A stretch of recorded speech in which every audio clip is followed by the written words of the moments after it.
પરમ પૂજ્ય પંડિત શ્રીરામ શર્મા આચાર્યજી અખિલ વિશ્વ ગાયત્રી પરિવારના સંસ્થાપક દ્વારા આત્માને સ્પર્શી જતા પ્રવચનમાં આપનું સ્વાગત છે. ચાલો ગુરુદેવના એ પ્રેરણાદાયી શબ્દોમાં ઊંડા ઉતરીએ. એમની વાતોમાં ખબર છે, દરેક વાક્ય જાણે પ્રેરણાનો એક તણખો છે અને દરેક વિચાર આપણને અંદરથી જગાડવાનો એક રસ્તો. નમસ્કાર.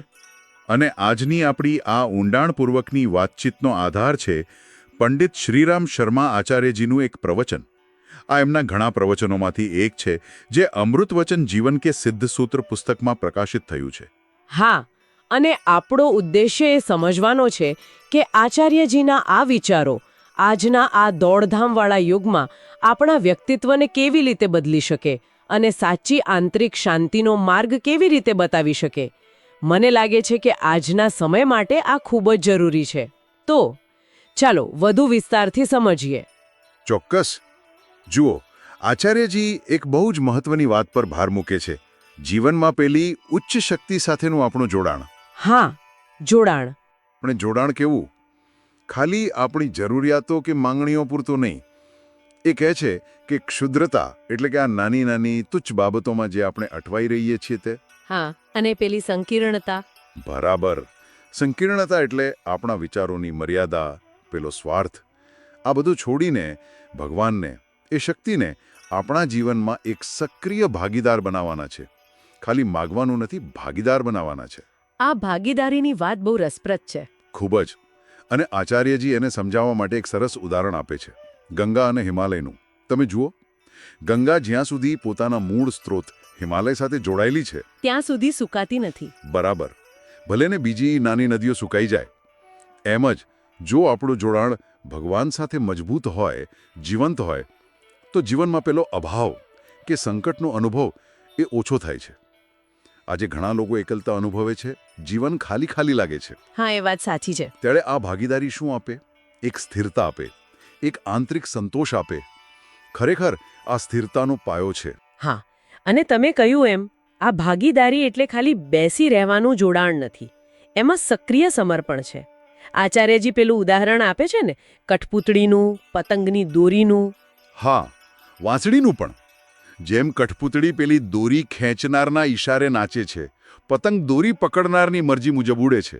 અને વાંસળી એ તો વગાડનારના શ્વાસથી જ સૂર છેડે છે. બસ એ જ રીતે અહીં કહેવાનો મતલબ એ છે કે આપણે આપણી મરજી, આપણી ઈચ્છાઓને થોડી બાજુ પર મૂકીને ઈશ્વરીય સંકેતો, એની ઈચ્છાને અનુસરતા શીખવાનું છે. પણ અહીં એક પ્રશ્ન થાય, વ્યવહારમાં આવું સમર્પણ કઈ રીતે શક્ય બને?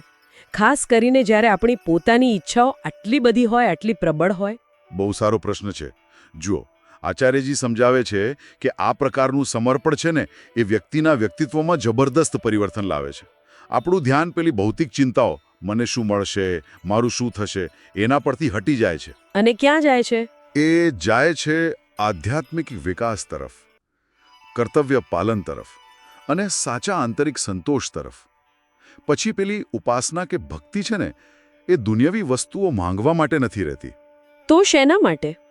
એ બને છે પેલી દિવ્ય શક્તિ સાથેની ભાગીદારીને સતત અનુભવવા માટે, એનું સ્મરણ કરવા માટે, અને એમ કહી શકાય કે પોતાની જાતને એના હાથમાં સોંપી દેવા માટે. અને આ અભિગમ એ આજના સમયની તાતી જરૂરિયાત છે. કારણ કે આપણે પેલી બાહ્ય સફળતા પાછળ એટલું દોડીએ છીએ કે અંદરની શાંતિ, સ્થિરતા એ ક્યાંક ખોવાઈ રહી છે. તો આ ઈશ્વરીય ભાગીદારી અને સમર્પણ એ આપણા રોજિંદા જીવનને, ખાસ કરીને આપણા કામ પ્રત્યેના આપણા અભિગમને કઈ રીતે બદલી શકે? આચાર્યજી આના પર પણ કંઈક કહે છે ને, જીવનને હળવાશથી, આનંદથી જીવવા વિશે. હા, બિલકુલ. એના માટે તો માળીના જીવન અને માલિક અથવા કહું કે ચોકીદારના જીવન વચ્ચેનો તફાવત સમજાવે છે. સ્ત્રોતમાં કદાચ ચોકીદાર શબ્દ વપરાયો હોય, પણ એનો ભાવ પેલું માલિકીપણાનું ભારણ છે. એટલે માલિકનું જીવન કેવું હોય?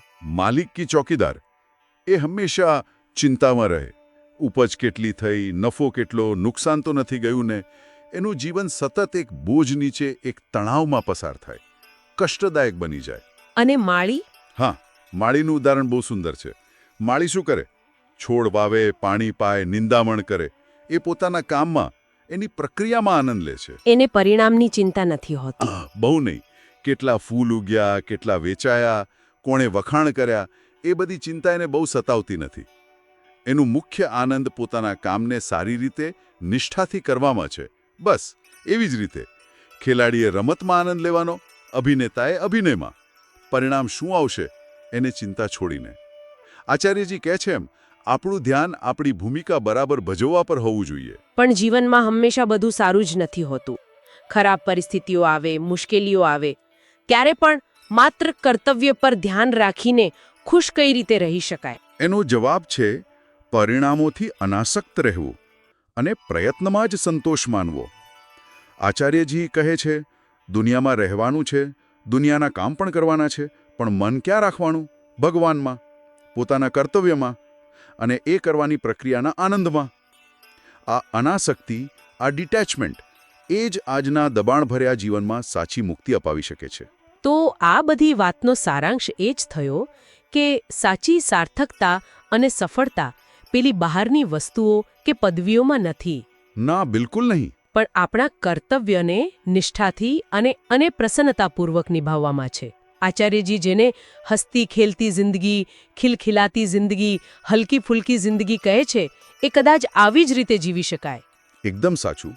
અને આજના સમયમાં જ્યાં સતત સિદ્ધિ મેળવવાનું દબાણ છે, ત્યાં આ વિચાર ખરેખર ખૂબ રાહત આપનારો અને માર્ગદર્શક છે. ખરેખર આ તો આચાર્યજીના જ્ઞાનના વિશાળ સાગરની માત્ર એક નાની ઝલક હતી. એમના શબ્દોમાં એવી શક્તિ છે જે જીવનને મૂળમાંથી બદલી શકે છે. ચોક્કસપણે. અને જો શ્રોતાઓને તેમના વધુ પ્રવચનો અને વિચારોનો ઊંડાણપૂર્વક અભ્યાસ કરવો હોય તો હું જરૂર કહીશ કે awgp.org વેબસાઇટની મુલાકાત લેવી જોઈએ. હા, ત્યાં ઘણું બધું ઉપલબ્ધ છે. ઘણું બધું. આ અમૂલ્ય જ્ઞાનનો એક વિશાળ ભંડાર છે. ત્યાં વ્યક્તિત્વ નિર્માણ અને આંતરિક જાગૃતિ માટે ખરેખર ખૂબ ઉપયોગી છે. અને જતા પહેલા શ્રોતાઓ માટે એક નાનો વિચાર.